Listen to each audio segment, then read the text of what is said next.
Hi guys, George here, Brighton Fan TV. Thoughts on the match against Spurs? What were we expecting? Is all I can say.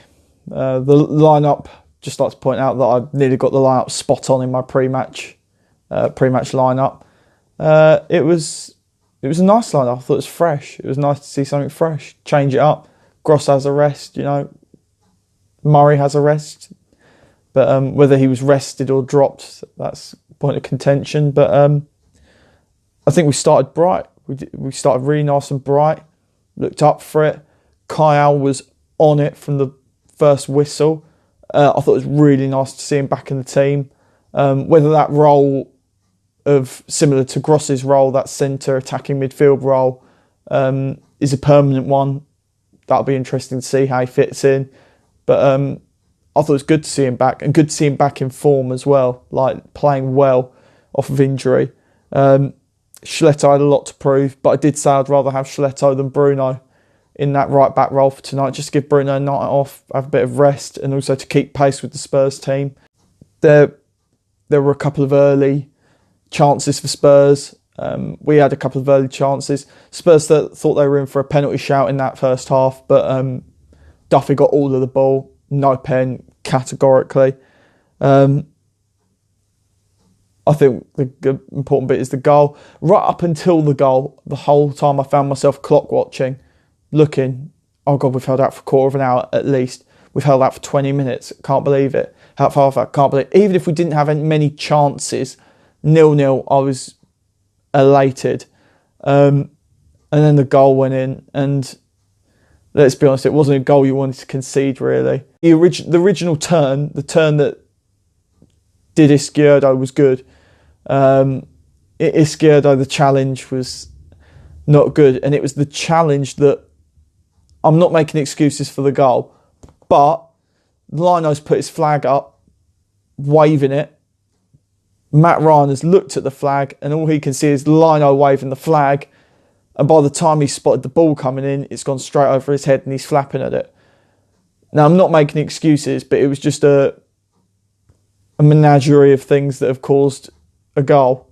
If there hadn't been the foul, then Aurier wouldn't have taken it round Izquierdo.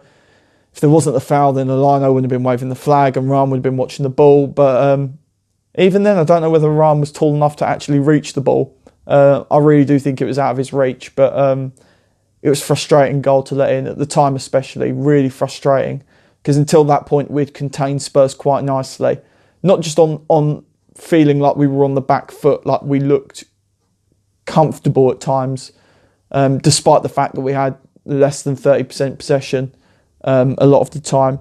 After the goal, there was an incident involving Noki on the touchline. Noki got fouled, lost his temper again.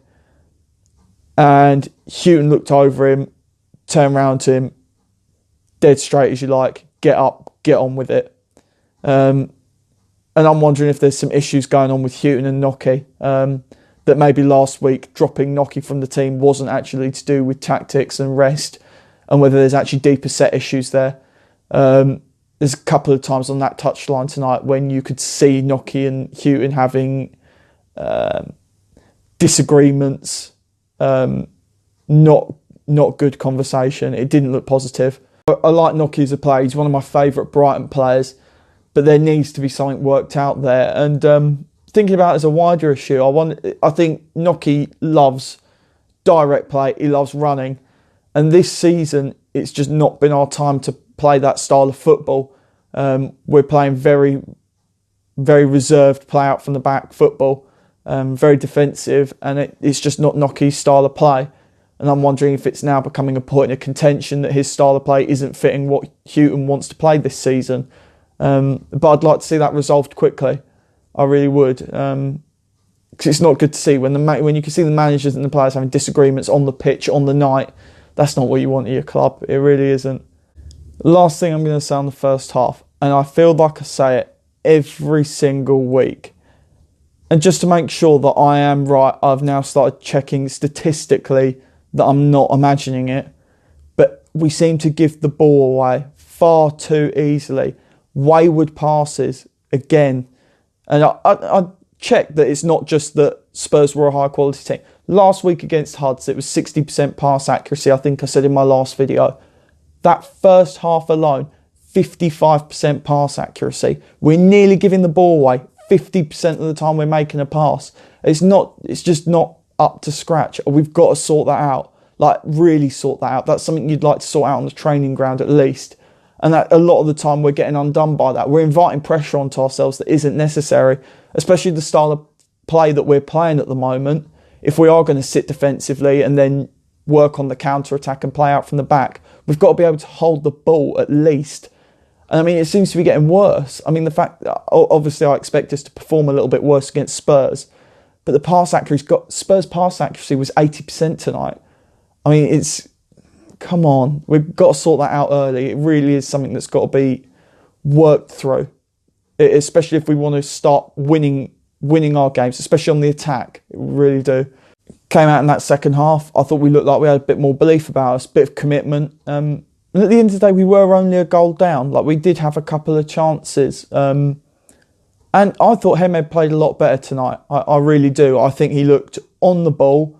The shots that he pulled off were of a much better quality than he's been playing all season. And tonight was the first time I've seen Hemed running, like substantially running, chasing the ball down, worked really hard. And I think he earned his place out there tonight over Murray. Because when Murray did come on, again, he looked a little bit sluggish, a little bit off the pace. Solly March coming on was a big change. He's great as an impact sub at the moment. Came on, first touch of the ball, completely shrugged off Harry Winks. Blistering pace down the wing. Looked really good. Again, not really anything finishing wise, but it was positive to see that he was taking on Dembele as well after Harry Winks went off. It wasn't just the fact that it was Harry Winks. He was taking both of them. He shrugged off a couple of times. From about the 50th minute onwards, Spurs really started to turn the vice. Pressure increased dramatically. Shaleto tonight had a lot to prove, and watching him it's like 50-50. Some of the times I'm thinking, oh God, he's actually doing quite well, or he's got a bit of pace on him, and you think, hang on, where's that come from? And he's halfway down the pitch, and then the next minute he's giving the ball away in really dangerous positions. His touch isn't amazing, and his passing isn't amazing. But I'm wondering if that's something that just needs adjustment, like he just needs adjusting to the Premier League. Because I thought Bong didn't have a bad game tonight, and I was a really harsh critic of Bong in the early games. But I think Bong's really settled nicely, knows exactly what's going on, knows the score. On that note, Duncan Duffy, I thought, did play excellent tonight. They had Harry Kane absolutely shut down. When Dele Alli came on, shut down. I noticed that defensively we were quite sound tonight. We were playing six at the back a lot of the time. I mean, we had a very clear six-man line with Noki and Izquierdo playing sort of wing-back roles a lot of the time, followed by proper Stevens Kai out as a three-man just in front, and then lone striker. It wasn't a bad setup. I wouldn't criticise the setup. We were defensively quite sound tonight, other than that second goal, which that was frustrating. Should have been 1-0 tonight. That was needless. The foul was needless from Solly. It wasn't necessary. Didn't need to happen. Again, we've let in, before that goal, we've let in 7 goals from set pieces this season.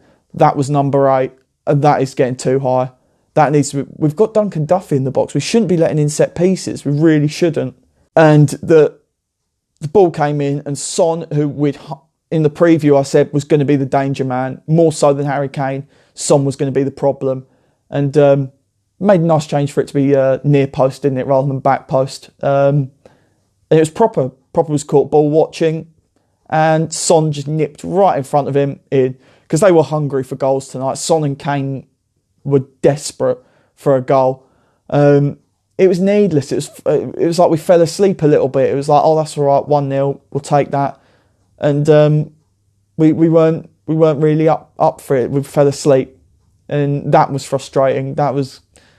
even if we are against a top quality side, I'd still like the bit of effort up to the 90th minute, because I would have been very pleased with 1-0. Don't get me wrong, 2-0, I'm not disappointed, but I'm not ecstatic. 1-0, I would have been more than satisfied with. Obviously, we're on to the game against Burnley now on Saturday. I think that is going to be a tough game. It'll be interesting to see who we start as the first team now. It's nice to see that we've got options in midfield, options in the setup. Obviously, the striking still remains an issue.